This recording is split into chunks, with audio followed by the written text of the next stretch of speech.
Good evening, Lake Orion. Welcome to History Now here on ONTV. I'm your host, Anthony Taormina. Today I want to go over another book. A couple weeks ago, I talked about another book called Stones and Water. It was a World War II book that focused on Italy and Ukraine. In this case, I want to talk about another book that has won an award, the John Newbery Award, which is the biggest honor for American children's literature. It's Lois Lowry's book, Number of the Stars. It is a children's book, just like Stones and Water. The main character, Anna Marie Johansson, has to learn to overcome three challenges. She has to overcome how to be a hero, how to be brave. She has to overcome having to overcome German occupation in Denmark, and also having to protect her friend Ellen and her family, who are Jewish, and having to help them have to go into Sweden. Now, during this time, life in Denmark was unusually somewhat normal during the German occupation. It was Germany had invaded. Germany had allowed Denmark to have some freedoms as long as Denmark was providing Germany Denmark was providing Germany foodstuffs. Denmark was Germany's biggest partner at that time, was one of them, if you're not counting the Soviet Union. So Germany pretty much left Denmark alone. In this case, in the book, just like Stones and Water, the book depicts the Germans as the main villains. They depict the Nazis as kind of the bullyish, antagonistic characters, which I talk about with heroes and villains. Most books, you have to have a protagonist and you have to have an antagonist. And the protagonist in this book was Anna Marie, the main character, Ellen, who was her best friend, also Anna Marie's family, who was also having to, particularly her mother, who played a big role in having to help overcome the taking the family out to the coast. And I'm going to talk about that in a little bit. But throughout the process, we see, as I talked about the first one, Anne Marie, she had to learn how to be brave and strong. Most times with characters, you tend to be overcoming. You don't get this, oh, I'm a big superhero. You have to start from somewhere. You have to start from the bottom and start moving up. And in this case, it was a situation to where Anna Marie wanted to live as normal life as possible. She wanted to get away from the war. Most times, just like in Stones and Water, the main character doesn't want to be part of the war, doesn't want to be part of a conflict. Is often forced into a conflict where the conflict is forced upon them. It's just like when I talked about with Stones and Water, the Germans raided the theater, took the boys away. In this case, it was German soldiers was approaching the two ladies, and that they were very intimidated, and that it was a situation where they had to basically live their life in fear. So during that process, she had to learn, and she realized early on that Ellen was a Jew. She had the Star of David. She had the Star of David on her necklace, and she had to learn how to overcome her fears, her doubts, and throughout that process, she had to overcome her fear of the Germans, but also at the same time having to protect her best friend and her family, taking them into Sweden and eventually overcoming the war. When I talk about the other thing was the Germans, as I said, the Germans often get vilified throughout any of the books. That most books, and I make mention when I have when I have a book called God, it's right off the tip of my tongue. But nonetheless, heroes and villains often, when an ally wins a war, the they often tend to view history in a favorable light for the victor, and the loser often gets vilified. And in this case, the Germans get vilified quite a bit. Now in this case, Germany saw Denmark as a model protectorate, and they wanted to have as much civil government as possible. I'm going to make mention of that during the second segment. But during that time, Anna Marie, the character, was she was very weak, but then learned how to be strong. Ellen, in many ways, her friend, was always strong. She was always seen as defiant during that time, and that she was always she was concerned, yes. She was scared, yes, but she looked very strong. She wasn't afraid to hide her Jewish heritage. She's a lot like what Samuel was in Stones and Water, in which Samuel was very, very, you had to hide your Jewish identity, but you weren't afraid to show it. And that's what Ellen, the character, in my mind, that's how I saw it. And and it was a very difficult time in Denmark, but it was also a very peaceful time in Denmark. I'm going to talk about that when we return to History Now here on ONTV.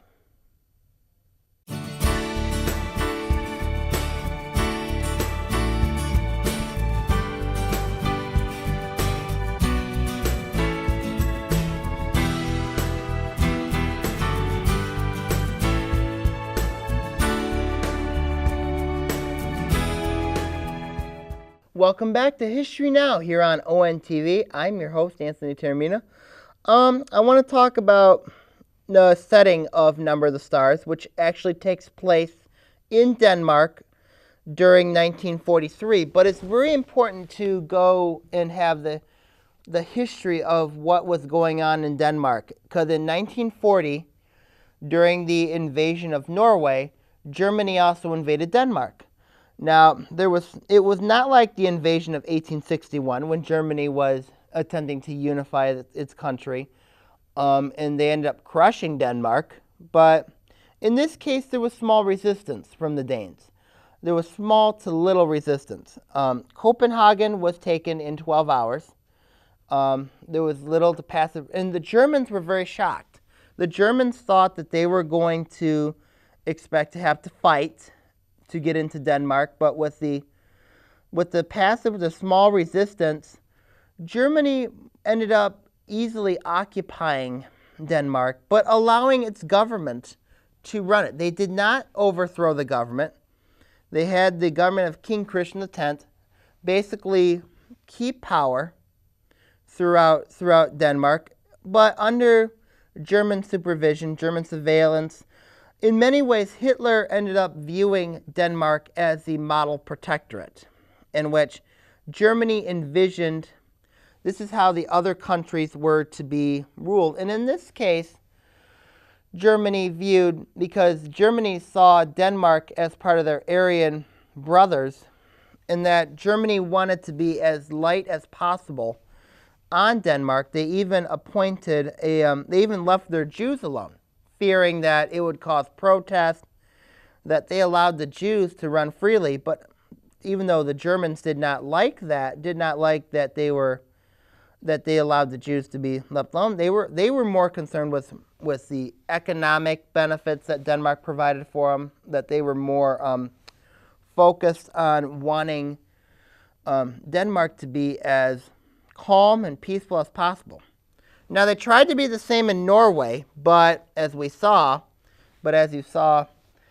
in my World War II document, as we saw in Norway was not easy to Norway was not easy, and the British actually fought in Norway, but it caused in Winston Churchill's eyes Winston Churchill in many ways vilified Denmark for allowing Germany to come in so easily, and that he tended to call the Danes cowards for not fighting till the end and having to overcome occupation, or for easily falling to occupation.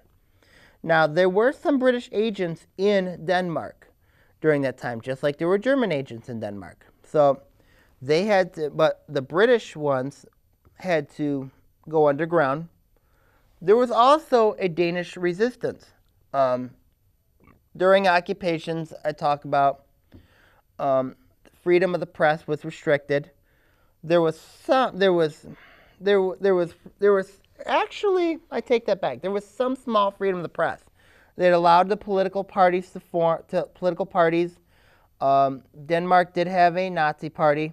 Obviously, the Communist Party was banned, but all the other parties were allowed to function in Denmark, but just under German supervision.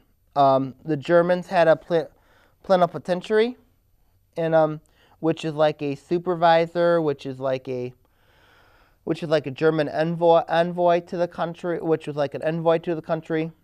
Plenipotentiary, obviously, that word gets mentioned a little bit in when I talk about plenipotentiaries. It was not just Germany that had them; the Soviet Union had them as well. They're basically the diplomat to the occupying power. In this case, the plenipotentiary in Denmark was a guy named Warren Best. Warren Best was pretty easy on the Jews, was pretty easy on Danes.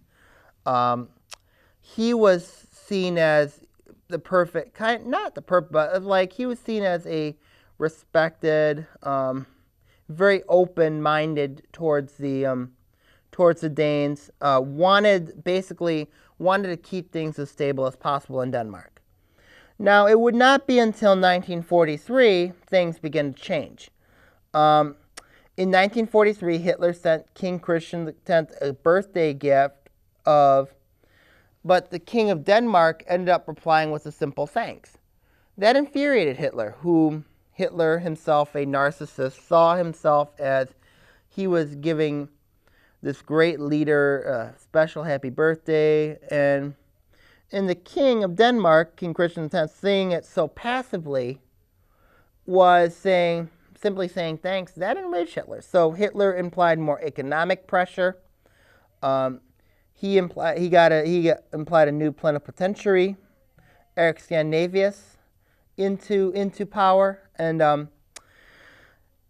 they started to crack down on Jews, and there was more Danish protests that occurred as a result of the harsher German rule, and the Germans ended up suppressing for the press, and it was a mess because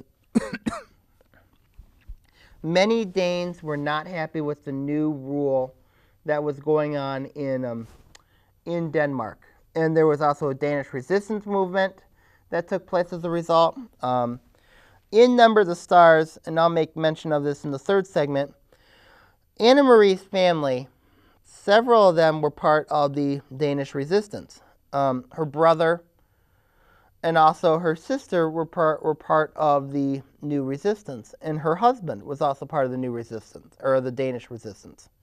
And they were sabotaging German lines, sabotaging German soldiers, and it was just and this was in response to the Germans coming in and applying more pressure.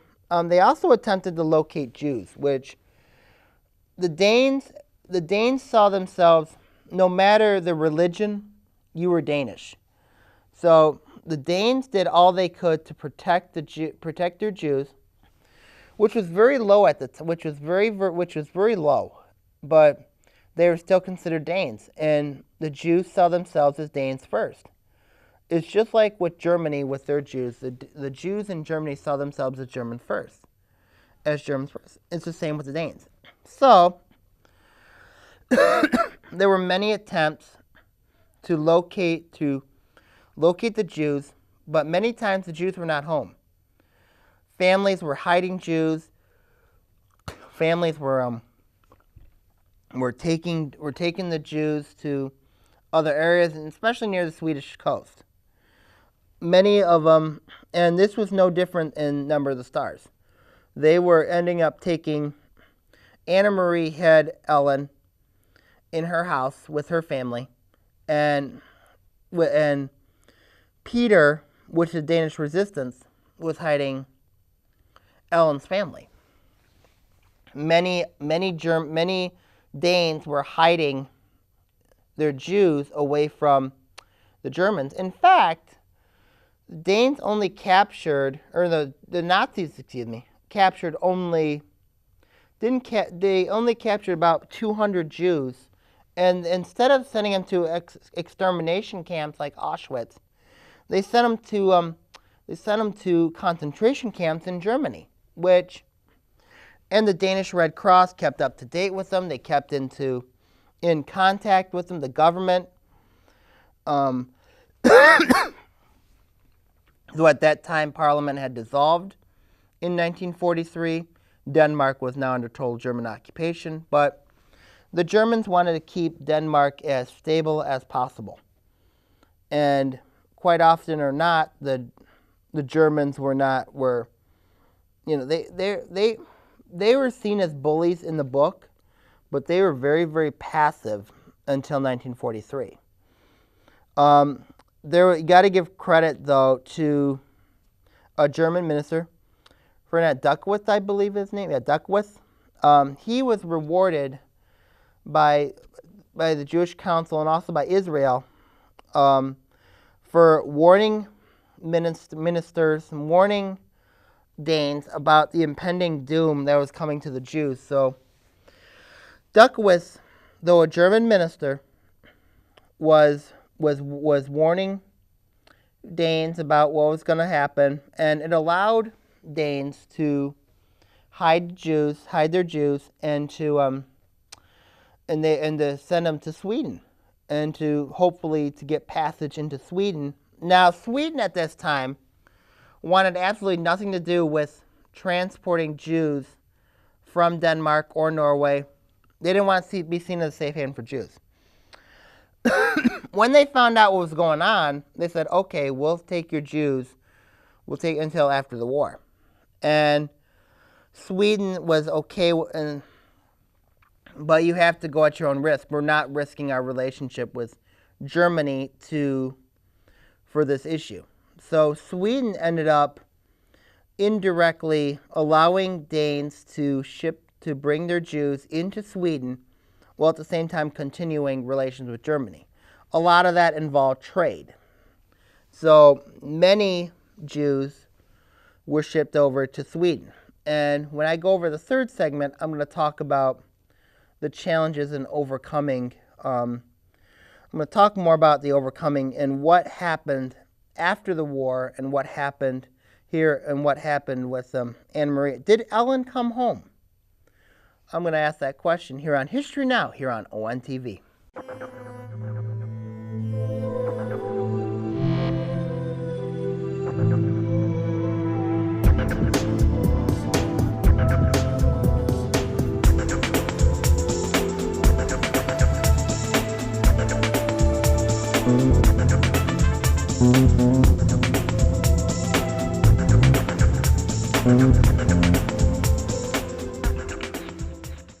Welcome back to History Now here on ONTV.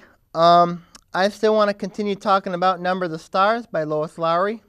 Lois Lowry herself is a children's writer. She had a friend who was a Jew who was in Denmark, so this was the basis of why she wrote this book. It was one of her good friends, and she dedicated the book to her.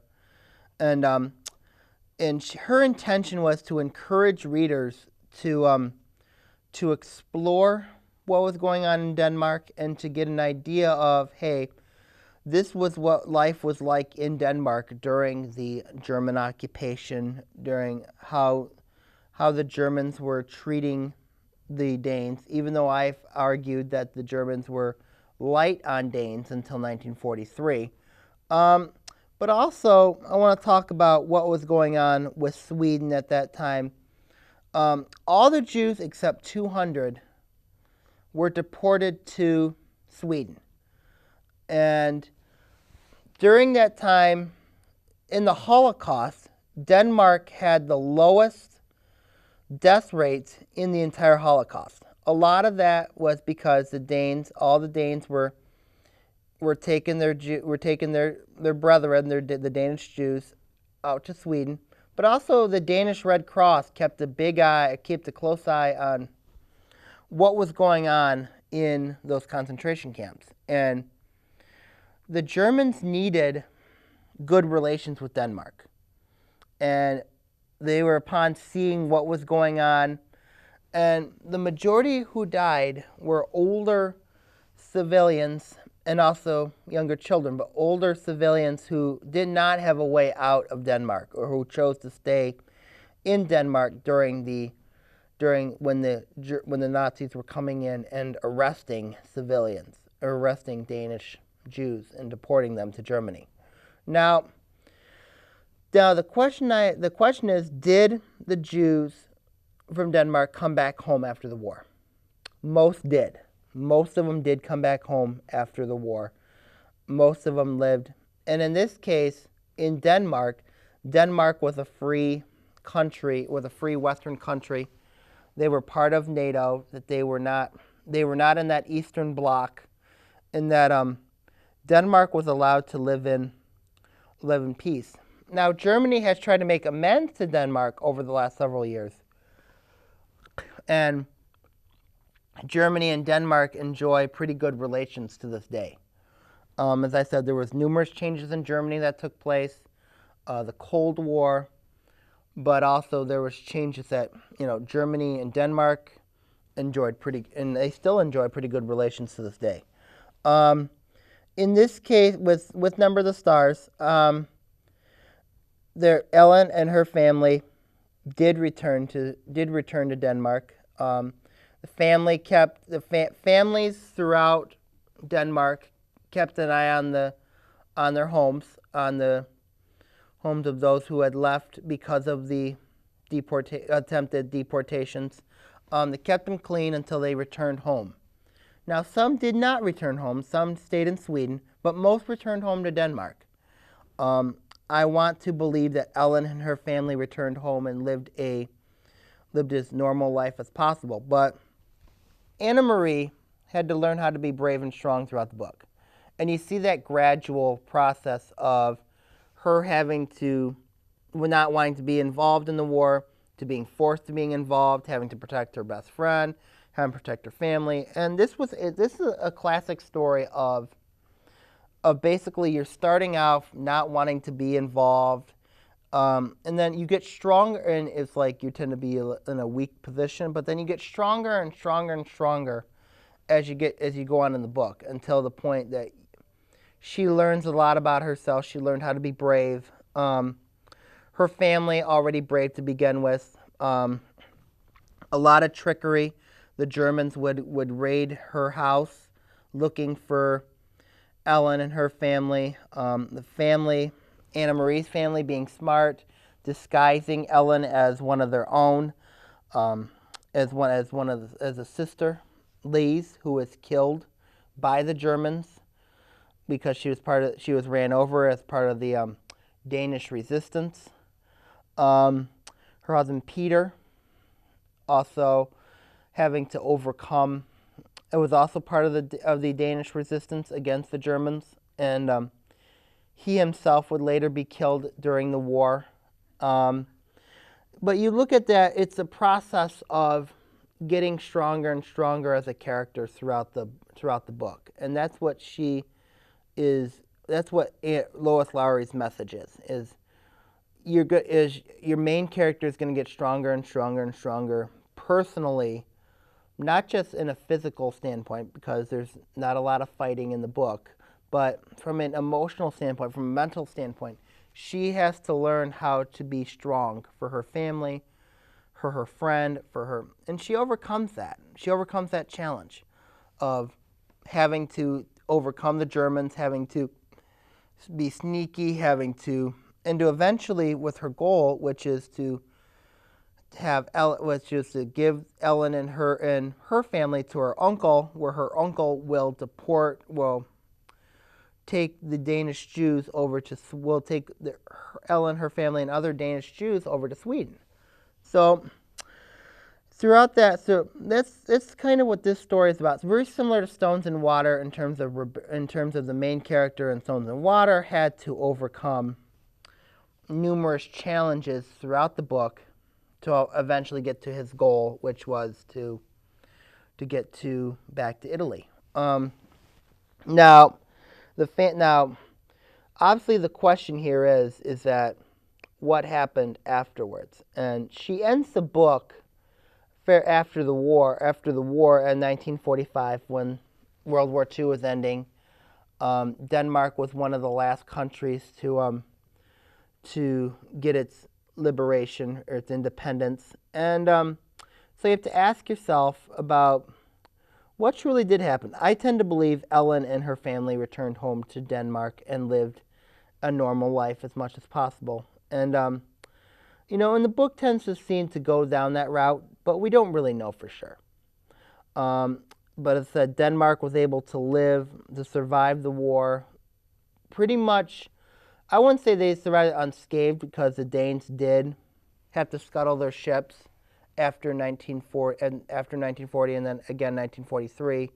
But the Danes overcame a lot in the war, and I think that that's one of her other messages is that Denmark, though seen as the model protectorate, had to really overcome a lot of challenges in the war.